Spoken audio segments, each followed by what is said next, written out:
welcome back to Yoga in Real Life.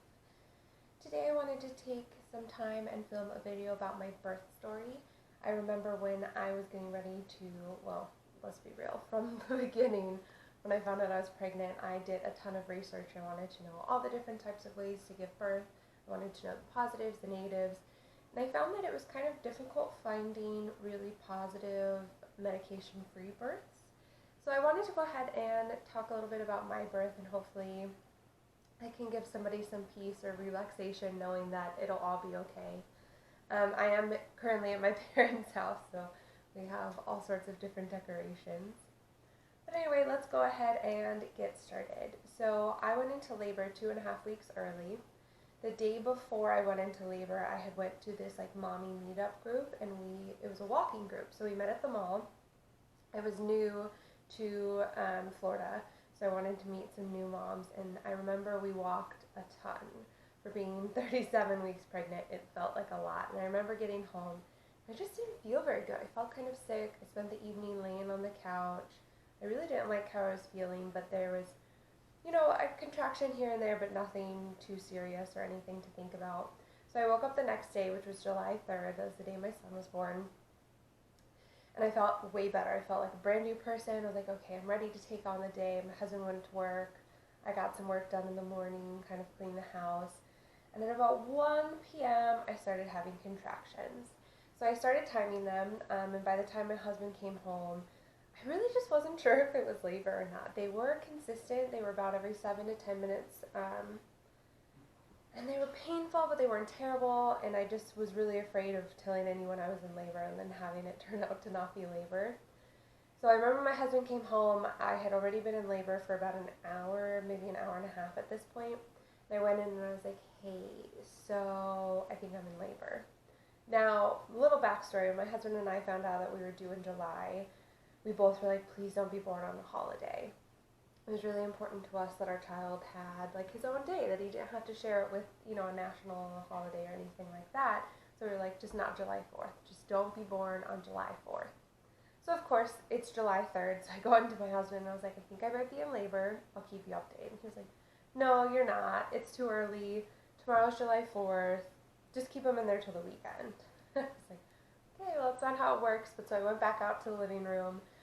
And at this point, things are getting a little bit more intense, and so I was like, I want to commit. If I'm going to be in labor, I want to make this happen. So I was like, no more sitting down.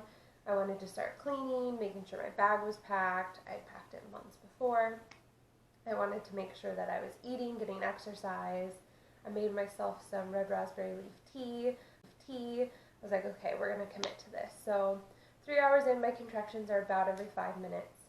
So I went back into my husband, and I was like, okay, listen.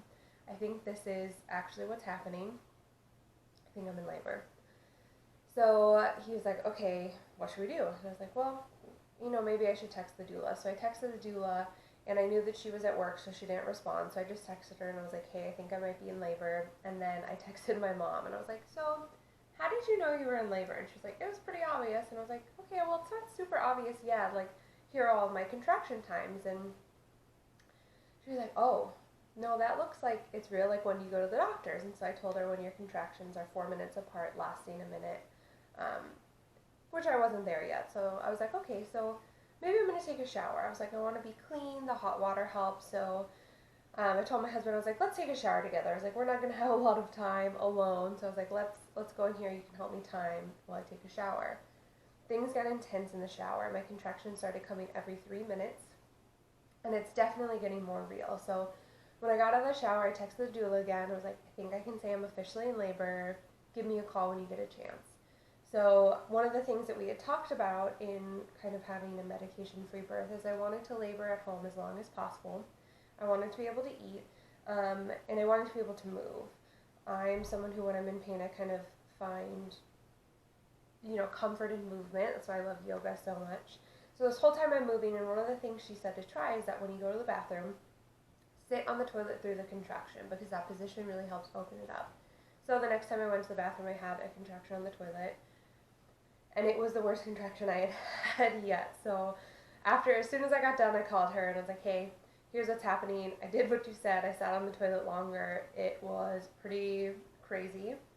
I can officially say I'm in labor. So she wasn't going to be off of work for a few more hours, and so she asked if I wanted to have the backup doula, who I had met before, come over and kind of keep us company. And I kind of wavered a bit, and then I was like, you know what, yeah, I'd like to have someone who's been through this, who's trained in this, to come over. So she ended up coming over.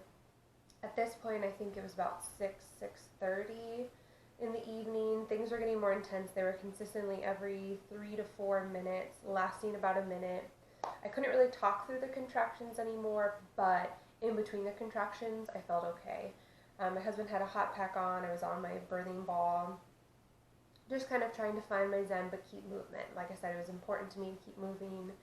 I had read about in some of the doula and natural birthing books that I read that arnica tabs are really good. It helps with bleeding and healing afterwards. So I was doing my arnica tablets, drinking my tea, just trying to do anything to keep labor going. Because like I said, if I was going to commit to labor, I wanted to commit and happen. So the doula comes over. She was like, when do you want to go to the hospital? And I was like, I don't know, you tell me. Like, when should I go to the hospital? And she was like, well, you're still talking in between contractions. You know, I know it's kind of painful in contractions, but, you know, let's give it a little bit. So during a contraction, what I would do is I would squat down into Malasana pose. I found a lot of comfort from my lower back. I was having a lot of back labor pain. And at about 7:15, I was like, maybe we should go to the hospital. Something inside of me was just like, okay, we should go. So we lived about 30 minutes from the hospital that I wanted to deliver at. On a good day, it would take us about 20-25 minutes. On a bad day, well over 30 minutes. So this was evening on the 3rd. Wasn't sure, but I was like, maybe we should start heading out. So we get everything we needed. We locked up the dogs, which was a whole other situation. And I was like, let's go to the hospital. So on the way to the hospital, it was about 7:30. I had a really, really challenging contraction in a car, which was really uncomfortable. And I was like, oh, okay, we're in labor. Like, this is real. This is happening. We get to the hospital in record time. We got there in 18 minutes. My husband wasn't, like, super speeding, anything like that. There was just nobody on the road. It was starting to rain. There was a little bit of a storm. And apparently that's what we needed. We got there in record time. We slowly make our way up to the labor and delivery ward. Lots of contractions in between, so there was lots of stopping. They go ahead, they take us back. At this point, my other doula is off work. She's coming to meet us at 8 p.m. when we finally checked into the hospital. So I had been in labor since 1 p.m., which is really not that terrible. We get in there, they want me to take a urine sample, change clothes, which I thought was laughable. I'm in the middle of labor, and they wanted me to squat over a toilet and pee into a cup. It was a good laugh. So I come back, they check me. She was like, do you want to know what you're at? I was like, no. She was like, okay, I don't need to tell you. And I was like, listen, I want to know, but I'm afraid you're going to be like, oh, you're only 1 centimeter. All of the work you've done has been nothing, and go home. She was like, well, you're not. And I was like, okay, go ahead, tell me. So I was 6 centimeters and 90% effaced, which is awesome. You know, I felt like that was good. They were definitely admitting me. My water hadn't broken, but I was progressing. I was definitely in active labor. My doula comes in, I was so excited. I was like, guess what? Like, I'm 6 centimeters. I remember 2 weeks prior, or maybe a week prior, I had lost my mucus plug, and I was 1 centimeter dilated, and I texted her all excited, because I was like, my body knows what to do. So that was exciting. I was like, okay, we're committed. I am officially in labor. A doctor has told me. So at this point is when we texted a few of our friends and family, and we're just like, hey, just to let you know, we're in the hospital. Pretty sure baby's coming tonight. So again, remember, we didn't want my son to be born on July 4th. So it's now 8:30. We just checked into, like, we're in the labor suite. We're getting close to when we would go to July 4th. So I'm like, okay, we got to get this baby out. So I decided to hop in the tub. That was something I really wanted, was the birthing tub. I wanted the wireless monitoring so that I could be able to move. Like I said, movement was important. So I get in my swimsuit, which everyone laughed at that I wanted to be in a swimsuit in labor. But I was in a swimsuit in the tub. My husband was talking with the anesthesiologist. I have a family history of malignant hyperthermia, which means that I can't do gaseous anesthesia. So we wanted to talk to him just in an emergency situation, kind of how they would handle that. It was kind of humorous because I'm in the middle of, like, about to hit transition, like, barely coherent conversations, trying to talk to this anesthesiologist. I'm sure it was funny to watch from the other side. So my doula who is amazing. I 100% recommend hiring a doula. She has essential oils next to me. She's like, you've got this. You know, at this point, things were getting intense. I was starting to think, maybe medication wouldn't be a bad idea. The nurses come over and they're like, listen, we know the bathtub feels good. It was amazing. The bathtub felt, that first moment of sitting down with that warm water was the most relaxing thing ever. So I definitely recommend water. But they come over and they're like, you're a little too deep in the water. We can't read baby.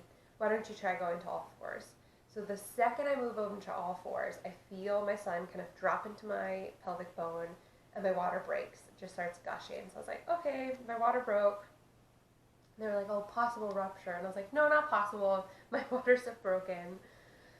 And then this nurse comes over. So I'm definitely in transition. I'm in really painful labor. I'm reconsidering all of my plans. You know, I keep saying, like, I need a puke. And they'd hand me a bag in my hand. I never actually threw up, but I definitely felt like it. And the nurse comes over and she was like, so our computer's broken in this room. We need you to go to another room. So water still continuously gushing, so much water. They needed me to get out of the bathtub, into a wheelchair, and then they wheeled me to another room. So at this point, I'm in the labor zone. Things are a little bit foggy. I remember it being very painful to get into the wheelchair. I definitely remember yelling because I'm finally in this comfortable water and they're making me leave. I get into the other room and they were like, do you want us to take your swimsuit off? And keep in mind, I'm a very, very private person. I'm very shy kind of about my body, definitely would consider myself a prude. And in this moment of labor, I was like, take my swimsuit off. I don't know who did it, but I was like, take it off. I'm ready. And I asked the nurse, I was like, so how about some morphine? I was like, how do I get that? I don't an epidural, but I think I need something. And she was like, sweetie, you're at 10 centimeters. It's time to push. Like, it's too late for that. I don't remember getting checked at this point. Apparently I did. I was 10 centimeters. I don't remember it. It was time to push. I did feel myself tear. They were like, okay, let's try to slow it down. And I was like, again, can't slow it down. So I push him, and then he's out. And it's this most intense relief. You know, my son is out, and they immediately, I mean, I have the photos. There were seconds from when he was out, and they come and put him on my chest. And I just kept saying, he's so tiny, he's so tiny. You know, my whole pregnancy, they're like, oh, he's a big baby, he's big. You know, at 32 weeks, he was already like 5.5 pounds. They're like, he's going to be 9 pounds when he's born. But he came 2.5 weeks early, so he was just this tiny baby. He's on my chest. I'm like, get my clothes off. I need skin to skin. Nothing will ever relate or cap or anything to that moment where you first meet your child. You just went through this intense experience. You just went through 9 months of pregnancy, and this perfect little human is on your chest. I mean, I wish I could bottle that moment up forever, because it is the most magical thing that will ever happen to you. Like, meeting your child. I get emotional every time I even think about it. It was amazing. The entire experience was amazing. My husband was my rock. I spent the entire time just squeezing the life out of him. And it was all worth it. I mean, even in those moments where I was like, maybe I need medication, it was done. As soon as your child's on your chest, it's all over. Your kid is there. Snuggling with my son, you know, with all of it, the blood, the gore, like, having him on my chest was just so amazing. And I wouldn't change a minute. My doula was incredible. My midwife was incredible. I did do delayed cord clamping, and then we did store the cord blood. That's something I wanted to do for my son. My husband cut the cord. Delivering the placenta was easy. Everyone told me, like, oh, joke's on you, you have this other thing. No, the placenta was super easy. Slipped right out. Stitching took a while. I decided that I did not want the Pitocin after birth. I wanted them to let the placenta come out naturally, and I wanted to stitch with only lidocaine. It did take a while. My son was not ready to latch, and that usually helps with that kind of thing. So that took some time. I did have some pretty extensive tearing. I naively went into it thinking that if I did all of the right stretches and exercises, I'd be able to get out without any tearing. Did not tear my perineum, so good job to my midwife. But the tearing was, I had second-degree tears. I had some pretty extensive amounts. But again, it was worth it. I had my child. He was able to latch about an hour after birth. I finally got him to latch, which was incredible. Okay, we were interrupted by dog barkings, but no, my son was able to latch about an hour after. I was able to have uninterrupted skin and on skin for almost 2 hours actually. We decided to do some things and not do other things, but it ended up being a really incredible experience. My nurses were amazing, my midwife was awesome, my doula and husband did an excellent job, and I really feel fulfilled by the experience. I feel like I got everything out of it I wanted.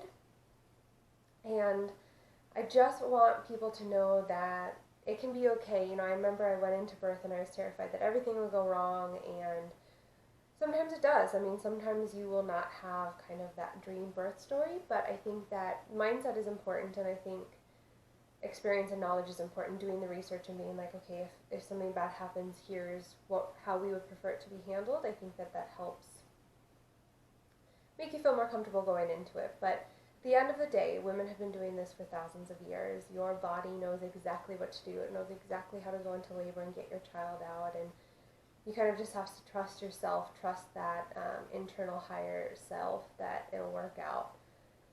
You got this, mama. You were made to do this. You were made to give birth. So just know that it's possible. You can have a medication-free birth. You can have this incredible experience. And even if it doesn't work out, when you feel your child on your chest, that's all that matters. That's the incredible part of it. So it's been really fun sharing this birth story with you guys.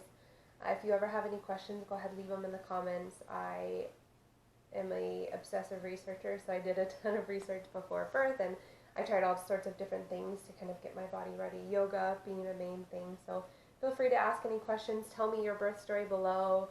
How many weeks were you when you went into labor? What kind of experience did you have? Your kid's name. I'd love to talk more with you guys. Thank you so much for joining me on today's video. I will be posting some more postpartum and postnatal videos in the coming future, and some videos for everyone as well. So make sure to check it out, and I'll see you on your mat.